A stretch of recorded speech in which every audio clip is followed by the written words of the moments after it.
Bonjour à tous, on débute cette année 2026 à Mandelieu-la-Napoule sur les bords de Siagne dans un charmant petit hôtel qui s'appelle l'hôtel Casa Rose. Il a été créé par deux frères lyonnais qui s'appellent La Rose et vous allez le voir, eh bien, ils portent très bien leur nom parce qu'ils voient certes la vie en rose mais pas que, en couleur totale.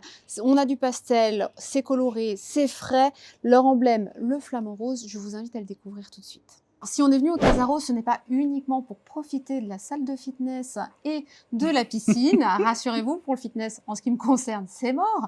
C'est parce qu'il y a des spectacles. En effet, le Casa Rose a créé un comedy club avec Floriane et Fabrice. Aujourd'hui, on est le 5 décembre, on ne va pas mentir. Oui. Cette émission sera diffusée, quand vous la verrez, on sera le 7 janvier. Ça veut dire que dans 2 soirs, on a une nouvelle session qui arrive. C'est ça. Donc le 9 janvier, on va avoir une nouvelle session du Casa Rose Comedy Club. Donc on a décidé avec mon conjoint et notre association /F d'organiser comme ça des soirées de stand-up en fait et d'essayer d'apprendre aux gens ici, d'éduquer au niveau du stand-up, de faire descendre des Parisiens, des Bruxellois, des Québécois aussi, Pourquoi on a pas. eu des Suisses. Sur 2 sessions par soir, tous les premiers vendredis du mois. Donc on a le 9 janvier avec Thomasy, Sarah Lélé et le grand Yacine Bellous. Donc ça veut dire que ces artistes viennent jouer 2 fois le même soir à 19h et à 21h. On retrouve les mêmes. Exactement les mêmes. On fait 2 fois 1h10 avec les 3 mêmes artistes le premier vendredi de chaque mois. Alors pourquoi s'installer ici même au Casa Rose? Parce qu'à l'origine, ce n'est pas un lieu qui est destiné à recevoir des spectacles. En fait, avec l'asso, on avait vraiment envie de faire découvrir des lieux atypiques et en même temps de faire venir jouer des artistes dans des lieux atypiques aussi. Parce qu'il existe tous les grands théâtres, toutes les salles de spectacle classiques, mais pour un comédie club, on voulait un comédie club itinérant, on voulait absolument être dans un endroit comme ça très différent. Et le Casa Rose, vous avez vu l'hôtel, il est absolument dingue, Riviera californienne. Donc là, on se donne rendez-vous après-demain, donc le 9 janvier, et on pourra se retrouver donc le 6 février, c'est ça, le 6 mars et le 3 avril. Et ça se termine au mois d'avril. Et ça se termine au mois d'avril pour 2026. Après, on aura d'autres petites dates, mais ça sera plutôt en extérieur parce qu'à partir du mois d'avril, on a envie d'aller dehors. Et pour les comédie clubs en extérieur, c'est toujours difficile. Oui, il faut une intimité. C'est ça, on a besoin d'une intimité, d'un plafond bas, d'être tous ensemble, vraiment. Donc, on réfléchit à comment transposer le concept toujours dans des hôtels, si possible, ou des lieux atypiques, ou faire quelque chose avec une piscine, avec par exemple l'humoriste en plein milieu. C'est pas mal ça. On cherche, on va trouver.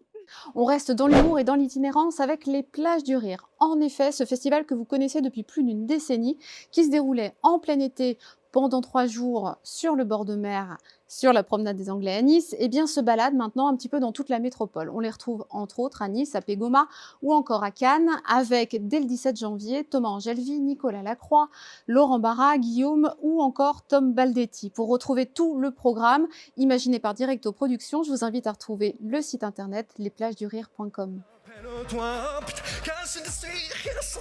En fait, mon plus gros problème, c'est que je ne sais pas dire non. Quand ma mère a accouché, j'avais déjà un nœud papillon et je criais « La Wallonie, je suis mais... Non mais... Tant dire, tant da... » Bon, peut-être moins fort que maintenant. On reste dans l'humour, vous l'avez adoré sur les réseaux, il a donné vie à ses personnages sur scène avec Thomas joue ses perruques, il revient, Thomas Poitvin, en modelage. En modelage, ça rime pas mal avec enrodage, donc autant vous dire qu'on ne sait pas exactement à quoi s'attendre.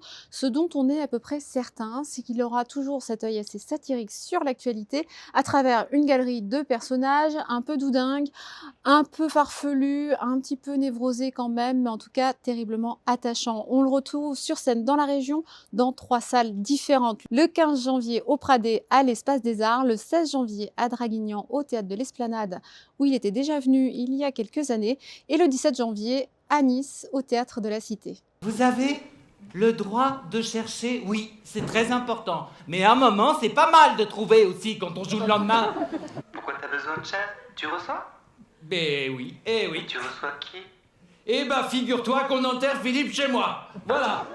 Autre type de spectacle, Stories, la dernière danse, que vous allez pouvoir découvrir dans quelques-unes des plus grandes salles françaises. Déjà plus de 150 000 personnes ont fait le déplacement pour découvrir l'histoire d'Icar, un jeune comédien sous l'emprise d'un réalisateur.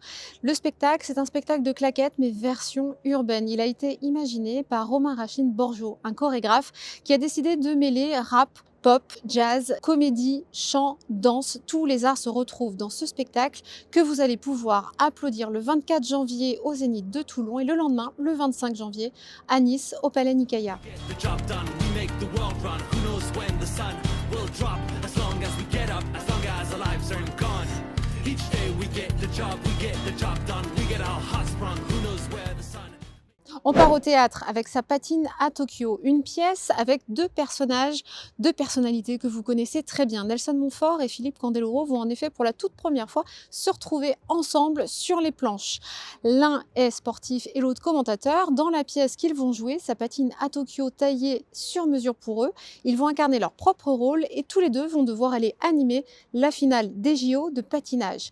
Arrivés à Tokyo, rien ne se passe comme prévu. En effet, ils vont se retrouver avec un cadavre sur les bras et bien sûr, ils vont avoir l'idée de retrouver le coupable. On vous laisse découvrir la suite le 25 janvier à Puget-sur-Argence à l'espace culturel Victor Hugo. Elle est un peu humide, mais elle est là. Ouais, merci. Je vois que ma petite déclaration d'amour, on va pas laisser en reste. Vous avez encore une petite érection. C'est pas mental, c'est ça. C'est toi qui partent à la retraite.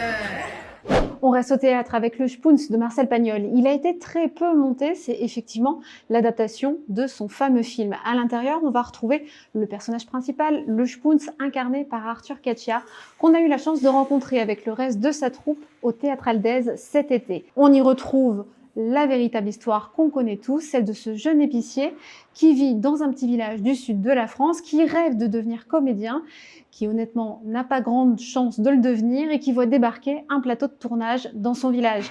L'occasion est trop belle. Ces personnes lui font croire qu'il a du talent et qu'il va percer dans le 7e art. Il file sur Paris, il dépense toutes ses économies, mais là, il découvre que ce n'est pas la réalité. Je vous laisse découvrir ça sur scène le 10 janvier à Sanary-sur-Mer au Théâtre Galy. Et puis, je vous laisse surtout en compagnie d'Arthur Caccia. On peut leur faire n'importe quelle blague possible, ils ne comprennent jamais qu'on se moque d'eux. Ah écoutez mon vieux, j'ai pas de monnaie. Et puis c'est pour le cinéma. Le cinéma? Oh, vous avez un cinéma? Non, mais je fais des films. Vous faites des films où? Quand? Bah ici, aujourd'hui. C'est un gros challenge, mais c'est vrai qu'avec une pièce comme ça, on est sur des rails et c'est assez fantastique parce que le seul challenge, ça va être de mettre en relief le texte, de mettre le jeu au premier plan parce qu'on a des interprètes formidables et il n'y a pas d'idée à avoir sur un texte pareil. Il faut juste savoir mettre les mots en valeur et savoir mettre les comédiens au bon endroit. Et notre travail, ça a été principalement de faire entendre les mots grâce à des interprètes formidables. Direction le cinéma avec le second film d'Abdal Malik. Vous le connaissez peut-être, rappeur, écrivain ou scénariste. Cette fois-ci, il revient avec sa casquette de réalisateur pour son second long métrage.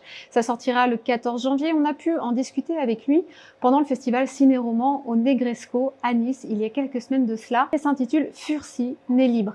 C'est une histoire vraie qu'il a adaptée d'un roman sorti il y a quelques années, L'affaire de l'esclave Furcy. Ça l'a marqué et on comprend pourquoi, surtout quand on voit ces images. Furcy est un homme à La Réunion en 1817 qui vient de perdre sa mère et qui découvre dans ses papiers que cette femme avait été affranchie. Donc par logique, il aurait dû naître libre. On va suivre pendant tout ce film poignant et sublime tout son combat pour pouvoir récupérer sa liberté. Les esclaves n'attaquent jamais leur maître en justice. Un esclave n'est pas une personne. C'est un meuble. Tu retournes travailler, tu pars pour l'île Maurice. C'est toi, Furcy? Perce les yeux quand je te parle. J'ai réussi à ce que son procès passe à la Cour royale de Paris. C'est moi qui le défendrai. Je ne vous abandonnerai jamais, Furcy. Ce film aussi, c'est une invitation à revenir au fondement, à dire finalement, cet homme est né libre, comme n'importe qui, et il veut être reconnu comme tel. Et s'il ne vit pas dans une société où la justice prime, s'il ne vit pas dans un état de droit, eh ben, il ne peut pas faire valoir ses droits précisément. Et quand je dis ça, ça veut dire que, bien sûr, il y a des choses négatives qui se font. Bien sûr, il y a des gens mauvais, bien sûr, il y a... Mais quand, en tant que société et en tant que civilisation, on est bâti sur le droit et la justice, eh ben, il y a moyen que le positif advienne. Pour Furcy, ça a duré 30 ans. Et ça peut durer longtemps. Mais ça arrive. Il faut avoir cette foi-là, il faut avoir confiance en ça. Bonjour. Mais vous ici? Mais qu'est-ce que vous faites là? Vous êtes partout, les mensuels. Mais c'est vous, monsieur Vizorek. Bah écoutez. Alors attendez, parce que là, l'émission sera diffusée le 7 janvier, d'accord? 7 janvier, très bien. 7 janvier. Bonne année. Parce que bonne année. Qu'est-ce que je vous souhaite au mensuel? Eh ben, du bonheur, de la Du prospérité, bonheur. des artistes. D'envoyer des gens dans les salles, voir des spectacles. Et plein d'interviews avec Voilà. Alex Vizorek. Qu'est-ce que vous faites ici, monsieur? Eh ben écoutez, il y avait le Casaros Comedy Club ce Oui, soir. parce qu'en réalité, on est le 5 décembre. Oui. D'accord. Je Et le joue à 5 Nice. décembre, tu joues à Nice. Eh ben, C'est-à-dire dans moins d'une heure. Dans moins d'une heure, la voiture m'attend. Je suis venu. Balade à Mandelieu. Je suis venu faire une chauffe ici, en surprise. Pourquoi Parce que j'adore Slash F, qui est l'organisation qui crée plein de comedy clubs sur la Riviera. Donc tu et te donnes du mal pour venir soutenir Floriane et Voilà. Fabrice ici même au Casaros. mais je les connais, Fabrice, c'est un Belge que je connais depuis tellement longtemps. Et Et donc c'est voilà. trop cool. Je suis Encore venu une boire histoire une de Belge. bière. Bah voilà, je suis venu boire une bière. Je suis venu faire un quart d'heure. C'est comme ça qu'on t'appâte. Une petite bière par-ci, une petite bière par-là. Faut pas le dire, mais c'est comme ça qu'on m'appâte. Bon, mais là on je te laisse t'embrasse. parce que là, il y Je a des file parce embouteillages, que bah non, c'est pas à cette heure-ci quand même. Croise les doigts. Oh, amuse-toi bien, ils Bon, sont bah, bons. Hein. J'espère bien. Tu les as bien chauffés. Salut le mensuel.